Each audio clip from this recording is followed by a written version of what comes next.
보면 시편 23편은 저희의 고백입니다.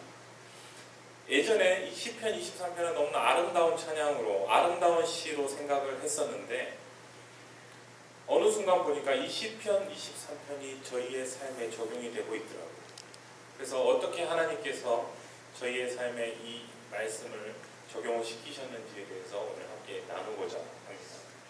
오늘 보면 이 시편 23편은 찬송가에도 4장이나 있어요. 570장, 568장, 390장, 414장. 그리고 조금 전에 아름다운 목소리로 유양옥 사모님이 찬양을 해주셨던 그 찬양도 시편 23편입니다. 시편 23편의 가사를 그대로 써서 한 복음성가도 제가 아는 것만 5개예요. 그 외에도 수많은 곡들이 이 양과 목자의 관계를 모티브로 한 찬양들이 있습니다. 그만큼 많은 크리스찬들에게 사랑받는 본문이죠. 이 시편 23편의 큰 특징은 뭐냐면 양과 목자의 관계로 하나님과 우리의 관계를 묘사를 했다라는 겁니다. 그런데 다윗은, 이 시편의 저자인 다윗은 양이 어떤 특징을 갖고 있는지 너무나 잘 알았습니다. 초근시, 바로 앞밖에 안 보이는 양은요, 길을 제대로 찾아갈 수가 없습니다. 그래서 목자의 음성이 꼭 필요합니다. 앞에 양의 엉덩이만 졸졸졸 따라가는 게 바로 양입니다. 방향 감각도 없고요. 그 다음에 전투력도 없어요. 그래서 맹수나 야수들에게 노출이 되었을 때 속수무책입니다. 달리기를 잘하는 것도 아니고요. 이빨이 강하거나 발톱이 날카롭지도 않습니다. 넘어지기도 얼마나 잘 넘어지는지. 주기적으로 양털을 깎아주지 않으면 몸이 비대해져서 지나가는 숯불에 걸려서 꼼짝달싹을 못합니다. 자기 털에 나무가 걸려서 자기 스스로 갇히는 존재가 바로 양입니다. 그래서 이사야서에서는 저희를 이렇게 표현합니다. 우리는 다 양 같아서 그릇 행하여 각기 제 갈 길로 갔거든요. 이게 바로 저희의 양된 모습입니다. 우리는 현명하고 또 우리의 갈 길을 알고 우리가 힘이 있고 우리가 능력이 있는 것처럼 살고 있지만 실제로는 방어력이 없는, 전투력이 없는 양과 같은 길을 잃은 존재입니다. 이런 양에게는 목자는 절대적인 존재죠. 이런 양에게는 목자는 생명입니다. 그래서 예수님은 우리에게 친히 요한복음 10장에 나는 선한 목자는 양들을 위하여 목숨을 버린다라고 말씀을 하셨습니다.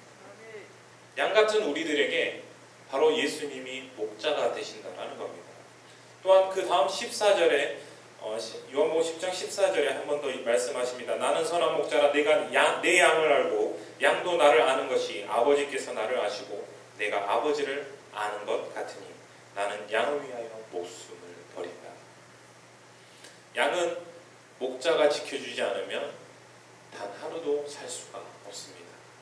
때를 따라서 양을 데리고 험난한 골짜기를 지나서 양들이 먹기 좋은 풀가로 목자가 인도를 해줘야 합니다. 양 혼자서는 절대 그 골짜기를 통과할 수가 없습니다.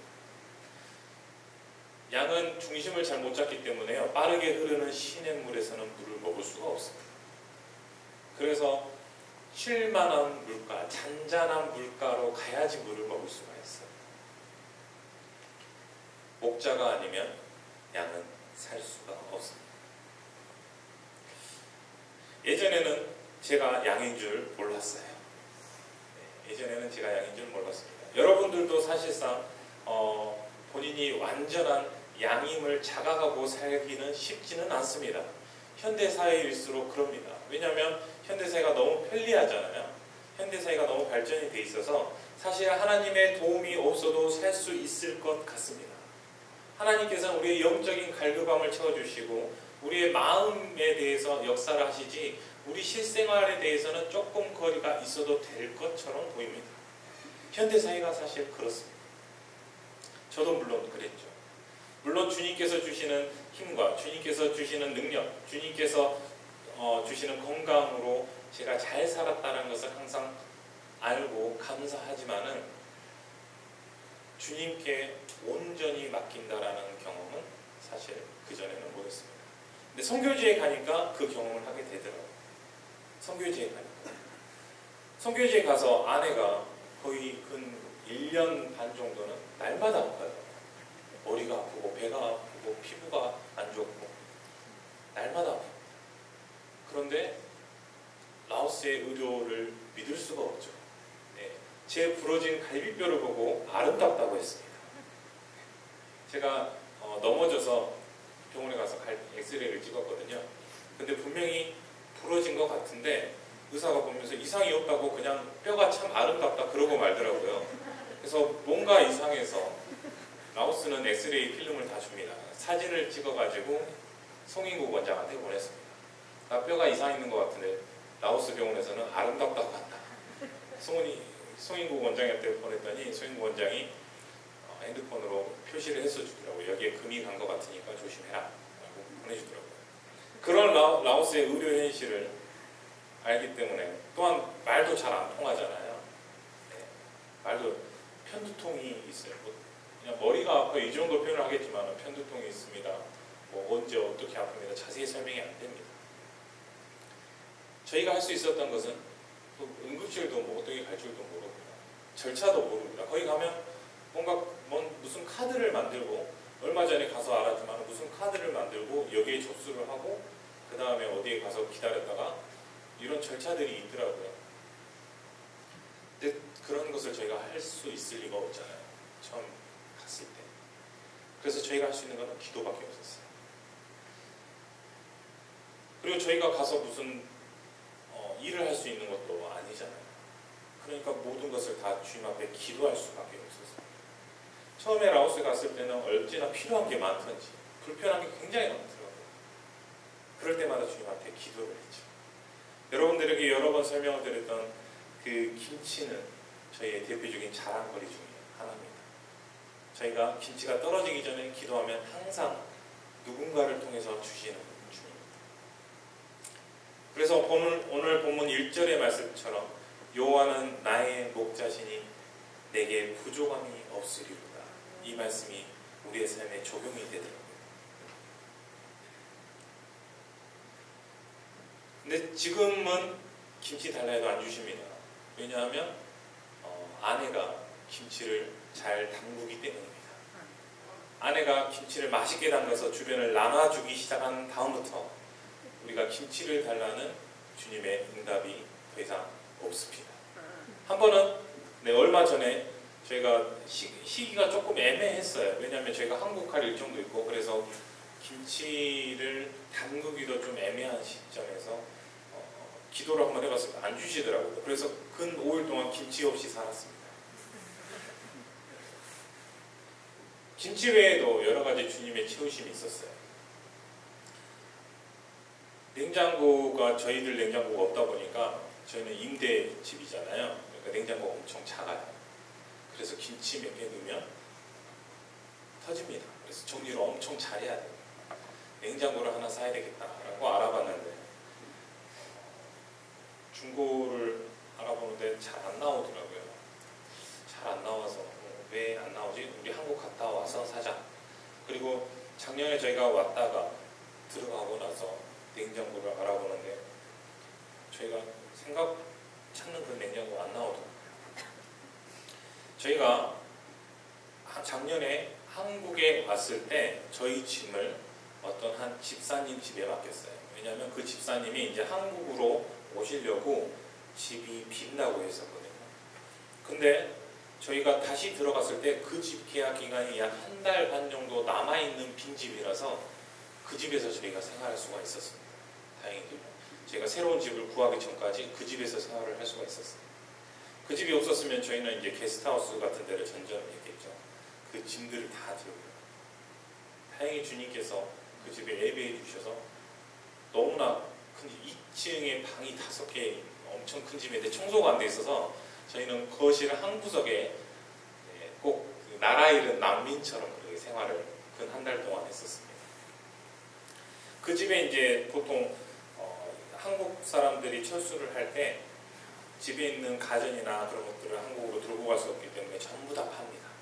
그래서 거기 집도 이제 가전, 가구 뭐 이런 것들을 다 파셨더라고요. 다 파셨는데 팔려고 한 날 오전에 냉장고가 고장이 나와서 버려둔 게 있었습니다.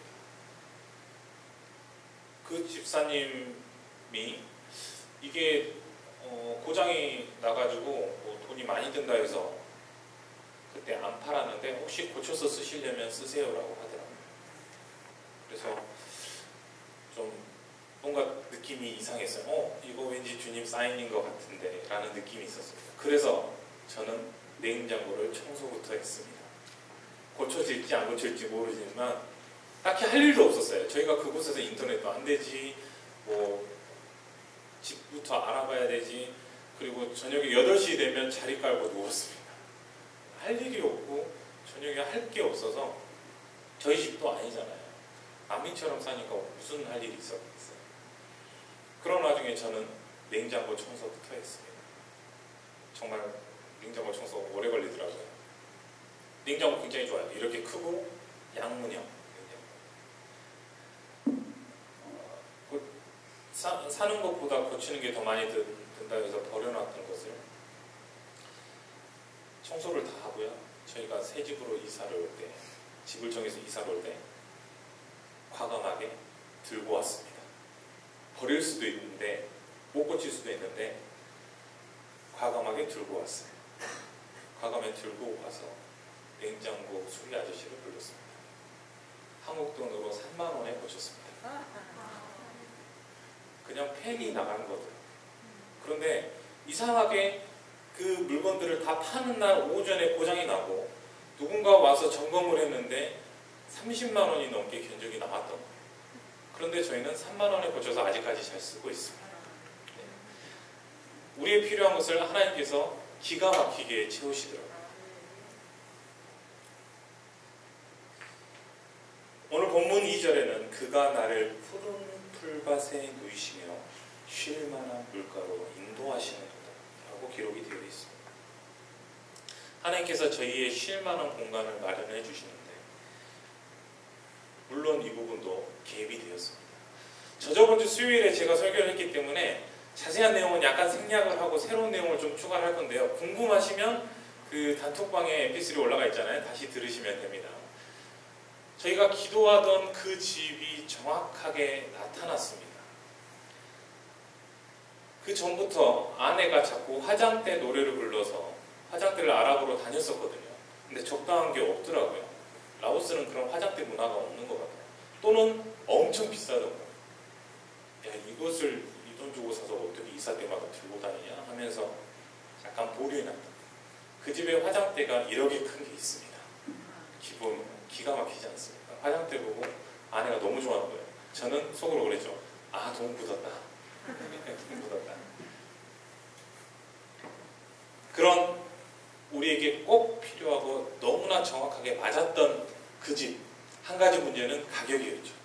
그래서 저희가 인터넷에서 그 집을 보고 나서 가서 우리가 미리 약속을 했습니다. 이 정도 금액까지 깎아보자. 아니면 주님의 뜻이 아닌 걸로 하자. 그래서 집이 보고 실제로 보고 너무 마음에 들어서 그 가격으로 깎아달라고 했습니다. 깎아주더라고요.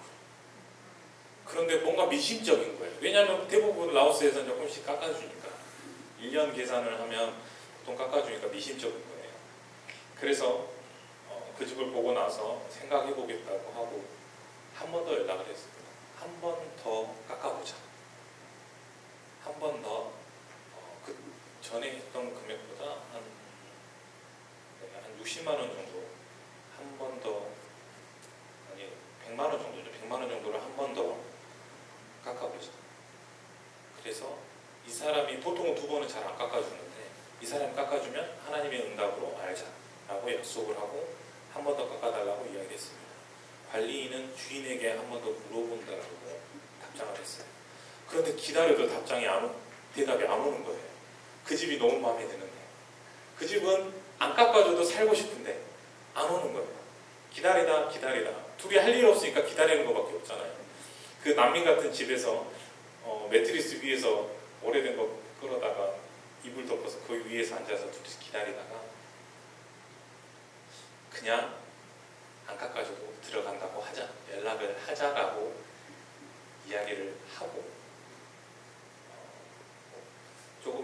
연락을 해서 그냥 살겠다, 원래 가격대로 이야기를 하고 포기하고 연락하는 순간 연락이 왔습니다. 깎아준대요.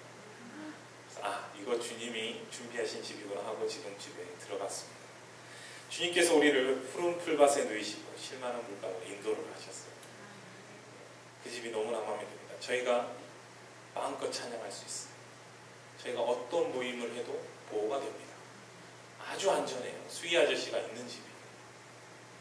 안전하고 우리가 마음껏 모임을 할 수 있고 찬양할 수 있는 공간, 그 공간을 주님이 인도를 해주셨습니다.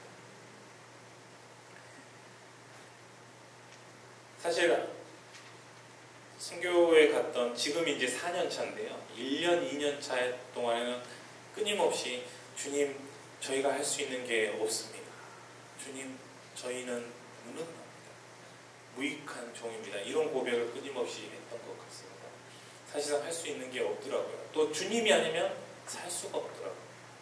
근데 주님만을 바라보고 내가 할 수 없으니까 주님이 다 채우셨습니다.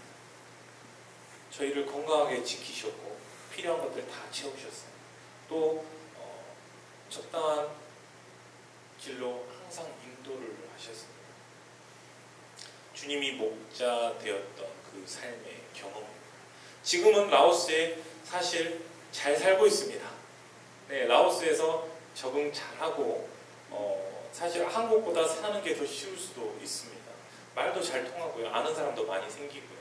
아는 데도 많잖아요. 이제 뭐 필요하다 그러면 어떻게든 구할 수 다 있어요. 중국에서 택배를 받기도 하고요. 태국에서 택배 받는 거 굉장히 쉽습니다. 그렇지만 저희가 정말 주님이 필요했을 때, 우리끼리 살아갈 수가 없을 때 주님이 목자 되셨습니다. 우리의 삶에 이런 경험이 꼭 필요한 것 같아요. 네.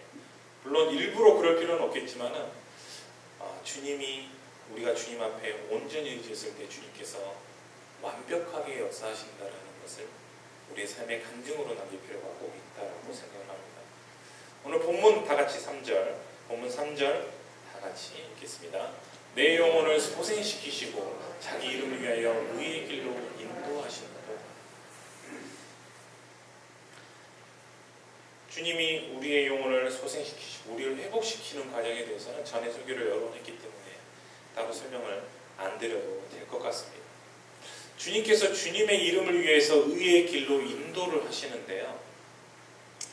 의의 길로 인도를 하시는데 주님도 짓궂은 면이 있으신지 모르겠지만은 확실히 주님이 인도하신다는 것을 알게 하시더라고요.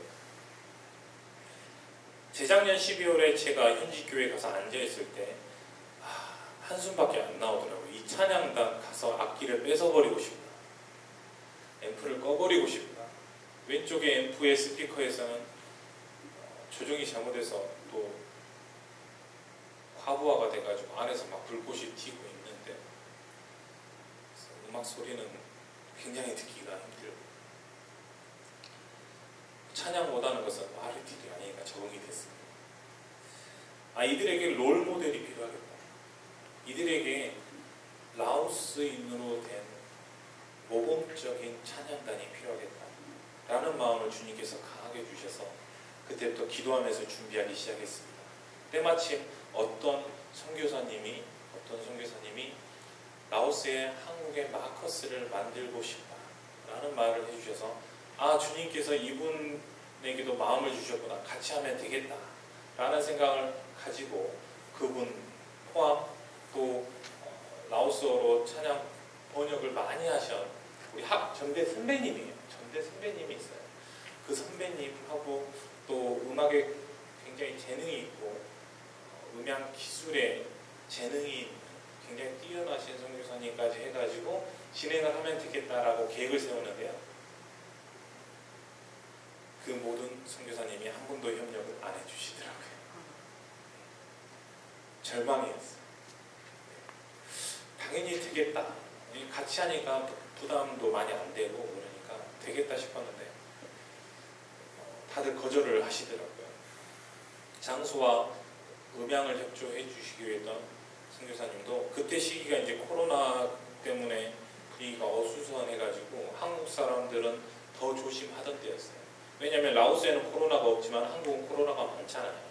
그래서 한국 사람의 사업장이라든지 한국 사람을 중심으로 코로나가 생기면 표적이 한국 사람이 될 수 있기 때문에 모든 사람들이 굉장히 조심하던 그런 시기여서 연습과 녹음 장비 사용이 어렵겠다라는 대답을 들었죠. 이것을 전문용어로 멘붕이라고 합니다. 멘붕 상태였어요. 왜 안 되지? 왜 분명히 주님이 주신 감동이 많은데 왜 안 되지? 약간 멘붕 상태였죠. 그리고 약간 포기를 하고 몰라 라는 자포자기를 하는 상태였죠. 주님이 알아서 하시겠지라고 놓고 있었습니다. 그런데 주님께서 라오스 현지인 음악 사역자들을 만나게 하는데 순식간에 만나게 하시고 근 2주 만에 모든 조직이 다 갖춰졌습니다. 운영위원회부터 해서요. 모든 악기팀, 그 다음에 홍보팀, 그 다음에 관리팀까지 모든 사람들이 15명의 세션이 다 채워졌어요. 순식간에. 그 사람들을 데리고 한국식, 중국집 가서 첫 번째 모임을 했습니다. 그런데 각 사람들이 한마디씩 다 했거든요. 그런데 이 사역을 오랫동안 준비했다라고 했던 사람이 왜 그렇게 많은지. 어떤 태국 선교사입니다. 태국 선교사인데 이 선교사님은 드럼을 쳐주시는데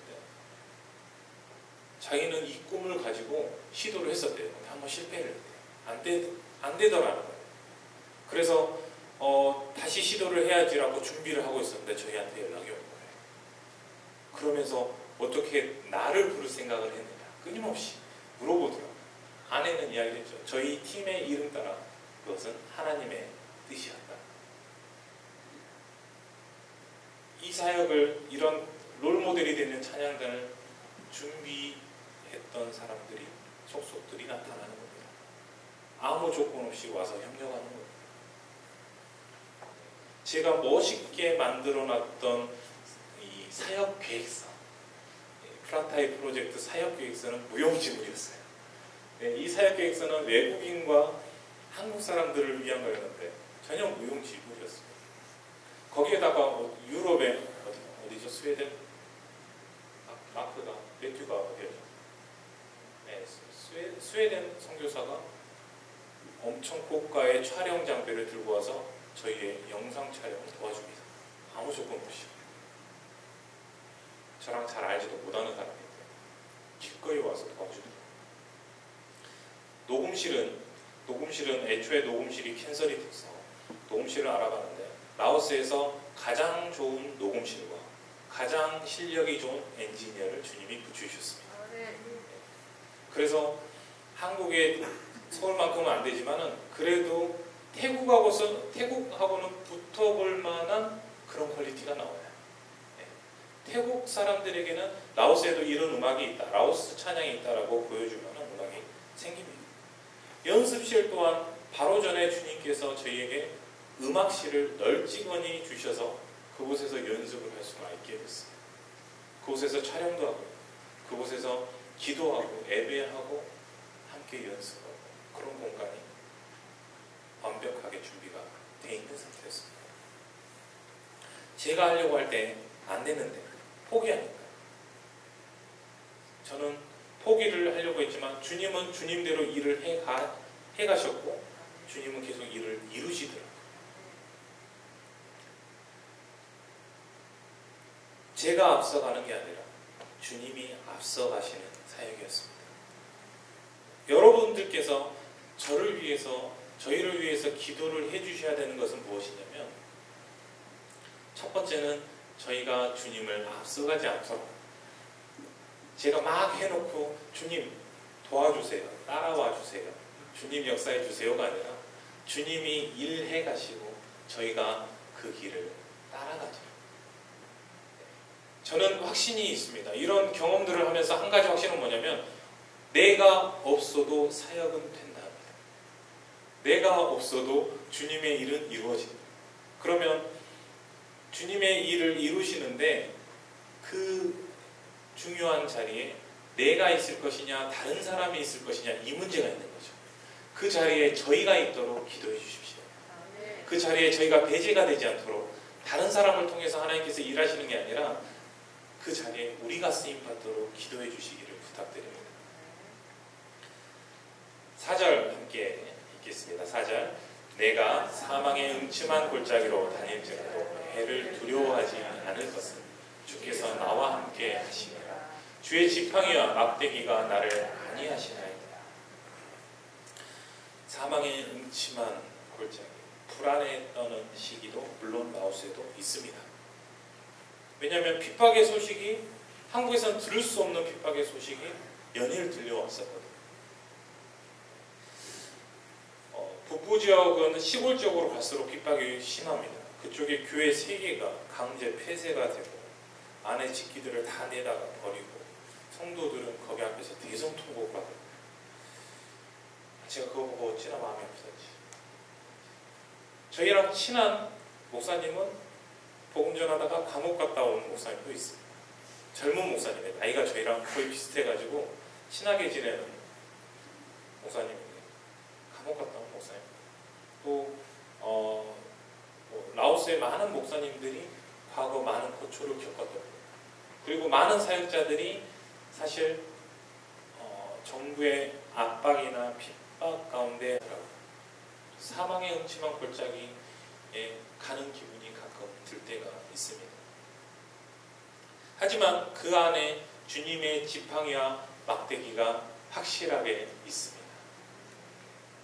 핍박과 은혜가 동시에 오는 경험이 언제 있었냐면 최근 라오스 정부의 음악학과 허가 과정에 있었습니다. 저희는 라오스에서 음악학과를 열어서 그 음악학과를 통해서 교회 예배자를 키우는 게 장기 목표였습니다. 그래서 음악학과를 열고 한 텀을 돌리고 한 학년을 돌리고 그 다음에 제자를 학과장으로 세우는 것까지 짧게는 7년, 길게는 10년의 계획을 어느 정도 잡고 있었어요. 그런데 가서 보니까 음악학과 여는 게 말이 안 되더라고요. 불가능한 일이었어요. 저희가 어떻게 해볼 수 있는 일이 아니었습니다. 라오스의 행정적인 절차가 그렇게 생겨먹었어요. 선교사들이 가서 음악을 가르쳐준다고 해도 허가받는 게 쉽지가 않습니다. 이미 학원은 있었어요. 학원들은 선교사님들이 하는 피아노 학원, 음악 학원이 2군데가 있기 때문에 2군데 또 뭐 비슷한 학원까지 하면 센터까지 하면 3-4군데가 있기 때문에 학원은 저희가 생각했던 모습은 아니었어요. 저희는 음악 사역자를 키우고 싶었기 때문에 음악으로 생활을 할 수 있는 사역자를 키우고 싶었기 때문에 학위 과정이 필수였습니다. 그런 과정에서 동시에 라오스에 있는 로고스 대학에 핍박이 오기 시작합니다. 교육부에서는 라오스를 언어대학으로 만들려고 합니다. 그래서 자꾸 언어과를 늘리려고 해요. 기존에 이미 영어로 이미 탁월하게 잘 하고 있었기 때문에 또 한국어로서는 라오스에서 최고 수준의 한국 교수님들이 있어요. 한국의 서울대에서 한국어 교육으로 박사과정을 밟은 교수님이 2분이 저희 로고스 대학에 있습니다. 서울대 한국어 교육학과는 전 세계 최고 아닌가요? 그래서 거기 박사님 2분이 와 계세요. 이런 경쟁력이 있다 보니까 언어학교로, 언어대학으로 자꾸 유도를 하는 겁니다. 교육부 과장이. 그래서 학교 정식 명칭도 언어대학으로 지금 바뀌려는 찰나에 있었어요. 다음 4년제 넘어갈 때 언어대학으로 이름을 바꿔서 넣어야 되는 상황에 있었습니다. 4년제 허가가 아직 보유가 되어 있는 상태에서 기존의 4년제 허가를 받았던 학교들은 다 통과가 되고 로고스 대학만 통과가 안 됐는데 그 뒤에 들려오는 말은 로고스 대학의 기독교적인 내용이 많아서 통과를 못 시켰다 라고 이야기를 하고 점검을 나오기 시작합니다. 일주일에 2번씩 제 기억으로는 8명이 나왔습니다. 8명, 9명이 나왔습니다. 사람 바꿔가면서 저희가 모르는 곳에 있는 성경에 나오는 용어들도 다 지우라고 합니다. 믿음, 소망, 사랑이 어떻게 성경 용어입니까? 평소에도 쓰는 말이잖아요. 근데 다 지우래요. 사랑 다 지워야 돼요. 성경 구절 또 유명한 크리스찬이 했던 말들까지 성경에 관련된 지도들, 그림들 다 지웠습니다. 또 물품들 다 지웠습니다. 그렇게 핍박을 하더라고요. 로고스 대학. 너무나 가슴 아팠습니다. 저희는. 우리가 복음이 아니었으면 이곳에 와서 이 많은 사람들이 헌신 봉사를 할까? 라오스를 위해서. 로고스 대학에서 봉사하시는 한국 사람들 중에 단 한 사람도 생계를 위해서 하는 사람이 없어요. 불가능하거든요. 생계를 할 수가 없는 구조입니다. 다 라오스를 위해서 헌신 봉사하고 주님의 마음을 품고 선교적인 마음으로 와서 일하는 사람들이에요. 근데 그런 학교에 핍박이 오기 시작합니다. 참 가슴 아프더라고요. 마지막 점검, 교육부 차관, 장관 아래가 차관이잖아요. 교육부 차관이 마지막 점검을 와서 마지막 다 없애는지, 기독교적인 내용을 다 뺐는지 점검하러 왔습니다. 이게 끝이려나 하고 점검을 받는데 교육부 차관이 로고스 대학에 정식으로 건의를 합니다. 음악학과를 해봐라. 음악학과를 해봐라. 저희가 먼저 말한 적이 없어요. 저희는 준비는 물론 했죠. 그 전부터 준비를 계속 했습니다. 커리큘럼을 어떻게 할 것이며, 운영은 어떻게 할 것이며, 교수진은 어떻게 할 것이며, 장소는 어떻게 할 것이며. 저희가 음악시를 준비를 하는 것도 사실 음악학과를 준비하는 한 과정이었어요. 저희는 준비했는데 한 번도 말한 적이 없는데 먼저 이야기를 합니다. 음악학과를 준비하라. 그래서 저희 학장님 사모님이 첫 번째로 물어봤죠. 저희가 음악학과를 해도 될까요? 그랬더니 그 전에 밴드 활동하던 것도 있으니까, 그리고 서양 음악에 대해서는 훨씬 더 경쟁력이 있을 것 같으니까 한번 해봐라. 두 번째로 물었습니다. 지금 교육부 과장은 저희를 언어 전문 대학으로 하라고 하는데 음악학과가 들어가면 안 되잖아요. 다시 차관이 대답합니다. 언어 대학으로 하지 말고 국제 대학으로 바꿔라. 한 번 더 물어봤습니다. 학장님 사모님이 국립대 음악대에서, 예술대에서 허가를 받아야 되는데 그쪽에서 저희가 개설을 하는 것을 허락을 해줄까요? 차관이 교육부에서 진행하라고 했으니까 그냥 진행해도 된다 라고 이야기했습니다. 그래서 저희는 사실상 가서 이거는 우리의 꿈이었나 라고 생각을 했던 그 음악학과 개설이 지금 1년 앞으로 다가온 거예요. 시기를 봐주세요. 만약에 2년 전에 이런 일이 있었으면 저희 음악과 개설 못해요. 왜냐하면 저희가 준비가 안 됐거든요. 언어가 안 돼 있잖아요.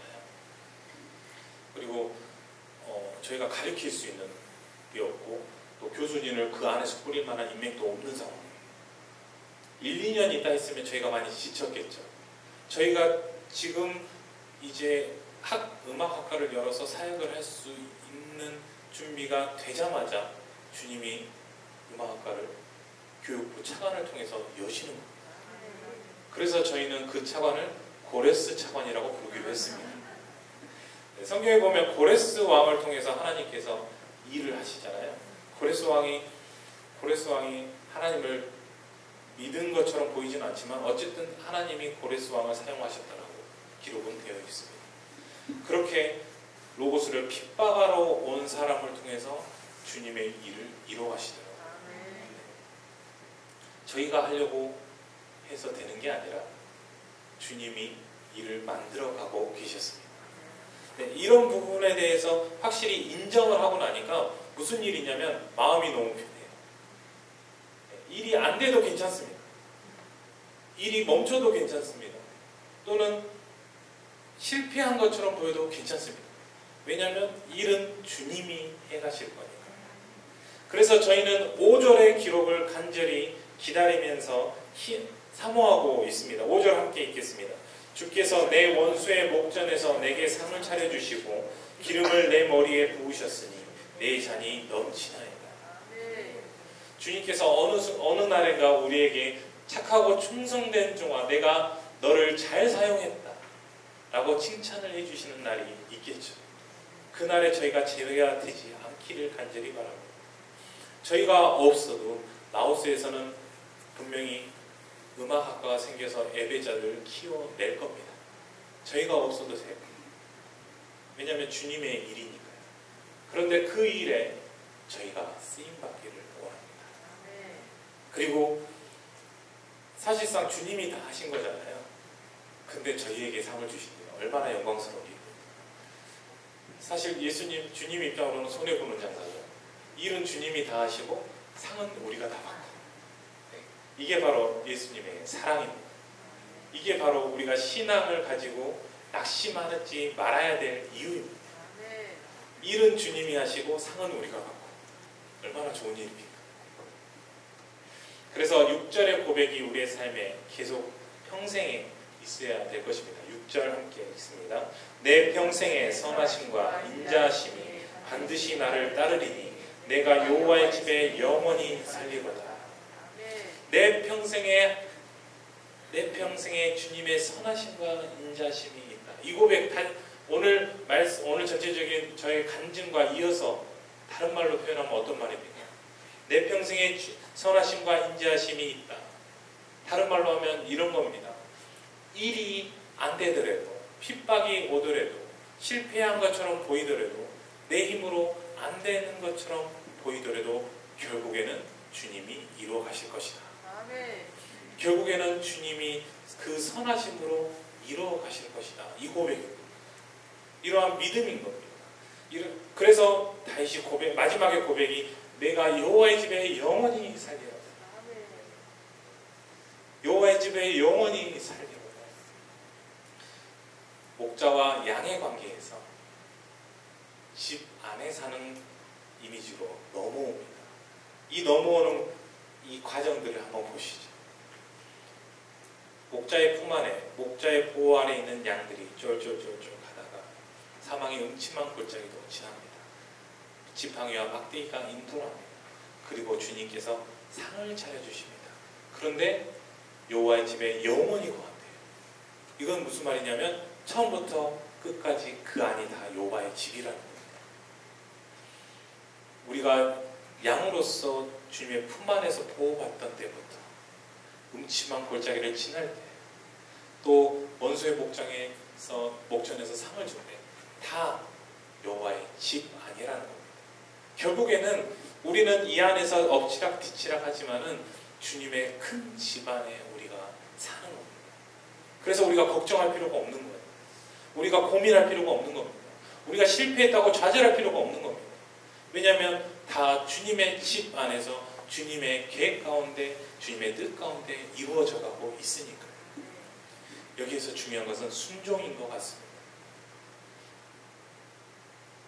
주님께서 끊임없이 저희에게 신호를 주시더라고요. 마음에 감동을 주시고 사람 통해서 메시지를 주시고, 그래서 그런 감동을 받고 순종하느냐 마느냐는 저희의 선택이더라고요.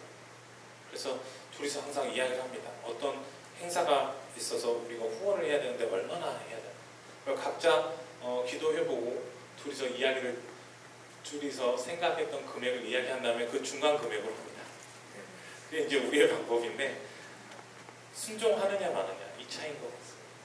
우리가 그곳에서 계속 순종할 수 있도록 여러분들에게서 기도와 후원을 아끼지 말아주시기를 간절히 부탁드립니다. 또한 그곳에서만 주님의 사역이 있겠습니까? 그곳에서만 주님께서 일하시겠습니까? 이곳에서도 주님은 일해 가고 계십니다. 이곳에서도 주님은 주님의 일을 이루어 가고 계십니다.